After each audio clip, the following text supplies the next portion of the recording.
6 million to'lab 60 oy davomida pat kulish xonada. Patkulish xonada. Uyiga ko'chib kirib, arendaga to'lagandek to'laydi. Assalomu alaykum Dilshod aka, qilaysiz, charchamayapsizmi?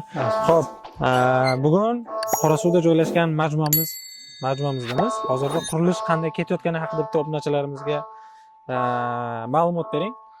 Xo'p, mana hozirgi vaqtda padushkani ustida turibmiz bizlar. Xo'p, Qorasuvlar turar joy majmuasini ikkinchi podyezdini padushkasi tayyor bo'ldi. Mana o'sha karkasi to'qildi. Bitta beton zalyatqich qoldi faqat bor yo'g'i. Beton zalyat qo'yganimizdan keyin o'sha devorlarni bemalol ko'taraveramiz. Xo'p. Padushka o'sha katlamandan bir qavat yuqori degan. Shundan bitta qurilishini o'zi tushuntirsangiz obunachilarga. Qanday bo'ladi? Birinchi o'rinda yer qaziladi, ya'ni katlaman qaziladi. Katlaman qazilgandan keyin padushka. Ya'ni padushkasini to'qiladi. Padushka to'qilish jarayoni ham borda o'zini.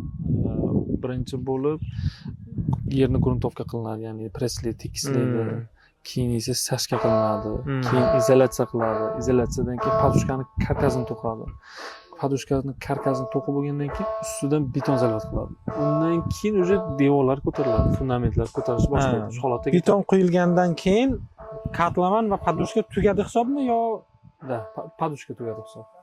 Padushka tugadi. Tayyor hisobda. O'sha podval bo'ladi bu yo'q, undan keyin podval bo'ladi shunday. Xo'p, hozirda qaysi Qorasuv uylari turar joy majmuasining qaysi bloklari qurilishi qanday bosqichda? Misol uchun birinchi blok mana bunaqa, ikkinchi blok mana bunaqa. Hozir biz turgan joy bu ikkita blokda, ya'ni ikkita podyezd.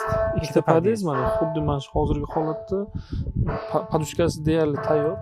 Bitta beton zalyat qilamiz bo'ldi bilan. Shu bilan 2 kun quriydi, shu bilan tayyor. Xo'p, bu yerda ishlatayotgan materiallar, ya'ni mahsulotlar haqida gapirsak, armatura nechilik? Bitta narsani aytaman, bu kelishilgan holda bo'lmayapti. Savollarni men birdan beryapman. Bu Dilshod aka bilmaydilar men qanday savol berishimni. Balkim bilmaslar. Rosa bilmayman. Ustodan so'rang. Aka, u nechilik armatura ishlatadi? Mana bu nechilik armatura? Nechidan tortib nechigacha? 12. Mana bu 25 dan tashmasin. 22 mi?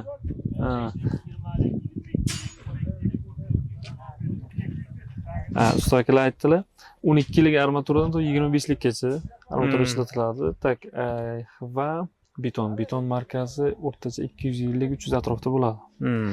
250 marka, 300 markali beton bilan qoplanadi bu padushkasi. Undan keyin o'zi kolonnasiga aplavka qo'yib, beton zalyat qilib, kolonnasini bitta ko'taramiz keyin. Hozir bu tarafda bitta blok, bu tarafda bitta, keyin yana bu tarafda ham yana bitta bo'ladi, shundaymi? Bu yerda 6 ta blok bo'ladi. Xo'p, 1 2 3 4 5 6 ta. O'rtada nima? Bolalar maydonchasi, podzemniy parkovka. Podzemniy parkovka bolalar maydonchasi tagida. Tushunarli. Bolalar maydonchasi tagida bo'ladi. Bitta narsa, bu yerda magazin bo'ladimi, yo'qmi? Birinchi qavatda 4 ta blokda magazin bo'ladi. Ya'ni katta ko'cha tomondagi bo'lgan. Mana bu taraf.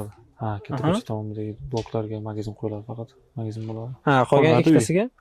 Qolgan ikkitasida, ya'ni mana shu biz turganlarda birinchi qavatlar uy bo'ladi. U taraf Zarafshon daryosiga qaragan. O'zbekiston bog'i, Zarafshon daryosi. Mana bu misol uchun mana bu devorning orqasi o'sha O'zbekiston bog'i, Zarafshon daryosi joylashgan. Demak, qurilish vaqtida ketyapti. Albatta, mana o'sha bir oy ham bo'lmadi. Karkasini boshlaganimizga 10 kunda birinchi podyezd tugadi. Mana o'sha 10 kun ham bo'lmadi, ikkinchi podyezd tugabdi. O'sha 2-3 kundan keyin beton zalyat qilsak, o'sha padushkasi tayyor. Yaxshi ketdi, vaqtida ketdi. Xudoga shukr. Bitta obunachilarimizga narxlari, yana oylik to'lovlari, boshlang'ich to'lovsizmi, to'lovlimi, patkulish hammasini bitta tushuntirib bering.